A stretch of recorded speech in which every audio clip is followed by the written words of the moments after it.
It is my pleasure to have you visit my channel. Give the video a pre-start by hitting the subscribe button.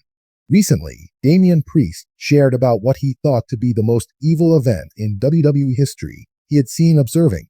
Today's top superstar, Kiss Monica, McMahon fronting Triple H in 2009.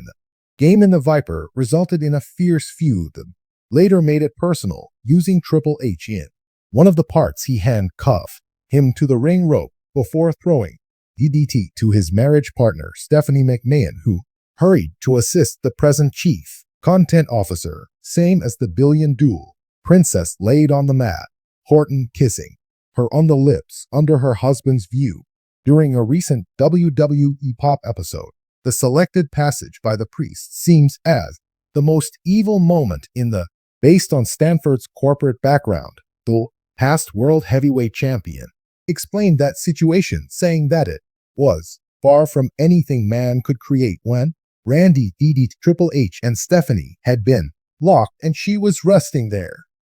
Conscious, we know what he did, and we saw Triple H's response following that was clearly the strangest thing he mentioned. From 440 between 455, Stephanie McMahon is not at all longer in WWE, even as Randy Orton is still fierce rival in WWE. Triple H now drives the artistic process.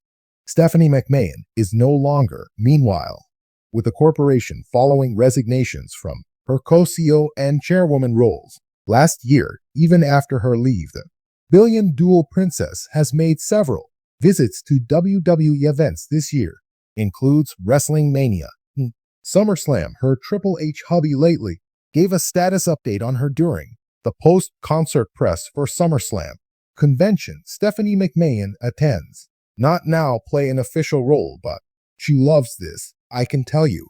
Totally enjoys it. She's loving coming to see it. Show she's appreciating everyone in. If I were the young man, the back he loved, youngster booking or writing or otherwise, you wish to claim she is seated there exactly beside me, a small child playing it, and love it. It has been her life from she was small and lacked a formal position. Right now, her official role is she's loving our children, growing somewhat elderly too. Rapid, but we will see what the future resides in. H/T Wrestle legend Kevin's wrestling chat. Nash lately said it seemed doubtful Stephanie would come back to the business in a screen role since she is occupied in motherhood, and would be interesting to find whether the Billion Duel Princess will always make TV trips.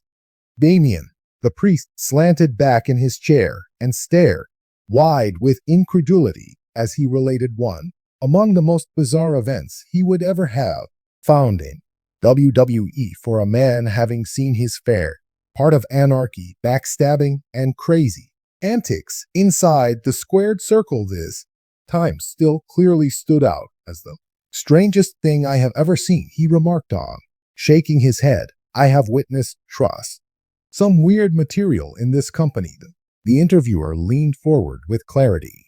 Fascinated. So what occurred and how? All go down. Priest laughed as though still attempting to make sense of it. It was right after the major performance live. Everyone was backstage only right now, lounging about and cooling down. You know how it is following the surge of an adrenaline of typically fit. The mood is really nice. Laid, but then this situation altered.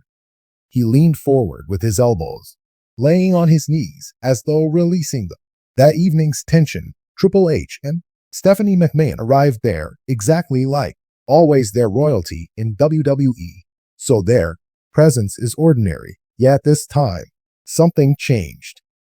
Among the leading stars during the moment, someone, the writer of High, began receiving them. Not too at ease with Stephanie, Priest stopped allowing the weight of the situation sank in everyone known association between Stephanie McMahon. Therefore, Triple H was not only business. In the power couple in the arena of wrestling, past that line was career suicide or worse. Top star seemed indifferent to this man. Let's simply say he felt confident for days of Priests. He was on a winning run right then. primary eventing pay-per-views, and precisely, he felt that status made him invincible. We all considered it to be simply light-hearted banter at first, wrestlers playing about, perhaps trying to cause people to react, whereas objects, the elevated priest's eyes danced with fusion of entertainment and surprise. First thing, I know this man bends in and plants a kiss. Stephanie McMahon straight away in front of Triple H. The Examiner gasped, obviously startled by the revelation. In no manner Triple H's what was reaction. Priest let up a low whistle. You could see shaking his head. At first, nobody truly believed what they were noticing. There was this group gasp among all the people in the room. It resembled time stood still for a second. Then we all turned to gaze at Triple H. The moment was burned into Damian. The remembrance of the priest from before the storm.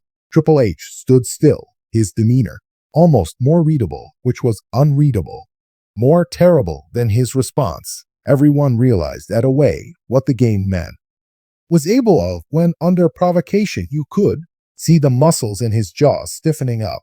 Priest kept on, but he stayed still, observing that man scary than anything. He did not move. I have seen in the ring once more. Backstage, the space had been quiet, the conflict evident as the top celebrity back, far from Stephanie, aware of the degree of his error. But it was too late. The harm was done. Like everyone was waiting for Triple H to explode, Priest said, and believe me, everybody working at the company is aware that when Triple H loses it, you don't want to be any place close by. Yet for some reason didn't he merely keep observing like he was arranging something for a fleeting moment. It felt as though the best star might acquire. Gone with it. Stephanie McMahon, always the ever. The professionals laughed it off, attempting to relax the room's stress. But even she understood the weight of what had just occurred. She was chilly, and the priest remarked. She, laughing, tried to give her that. Dismiss it as though it were no great issue, but Triple H refrained from staring away from that guy for a moment. The whole backstage space had been humming with tense energy, everyone ready to witness Triple H would assign the top star to what? All his swagger suddenly seemed a lot less confident, and hence I knew someone was approaching. The priest remarked a little bit. You could see a smile dancing on his lips. Triple H saw it, as he wasn't going to let this settle in the next days. Stories whirled around WWE. Some said Triple H had grabbed the top star set aside for a private. Others asserted that there had been a close, private meeting including Vince McMahon personally. Whatever went behind the scenes one clearly defined the career of the top star. The trajectory veers sharply, akin to he vanished 1 week. The priest said he is leading events, and the following he is barely on TV. It was like he had been eliminated from the scene of the major events. Overnight. Priest leaned back once more. Contented smile on his face. It just goes to demonstrate, regardless of your perceived size, are in WWE some lines you not cross and kiss. Monica McMahon, one before Triple H. That is one of those lines the interviewer back off from. Still working through the narrative. What occurred to the star following that? Priest shrugged. He's still here, but he never indeed recovered. He is still famous, yet he isn't where he was. Before that evening, he seemed to have lost every momentum he possessed. The interviewer smiled. That seems like a lesson for every WWE priest in attendance. Nodded yes. Value the company and value the individuals in it. Absolutely. Don't kiss, particularly in relation to the boss, when he is standing only here for the interview. Packed up. Priest found it impossible to ignore. Remember the evening spent in a company renowned for its overdone drama, greater than life events. It was reminder that occasionally the most important special events occurred behind the settings, and that priest mentioned with certainly the wildest laughter was final item I have ever seen.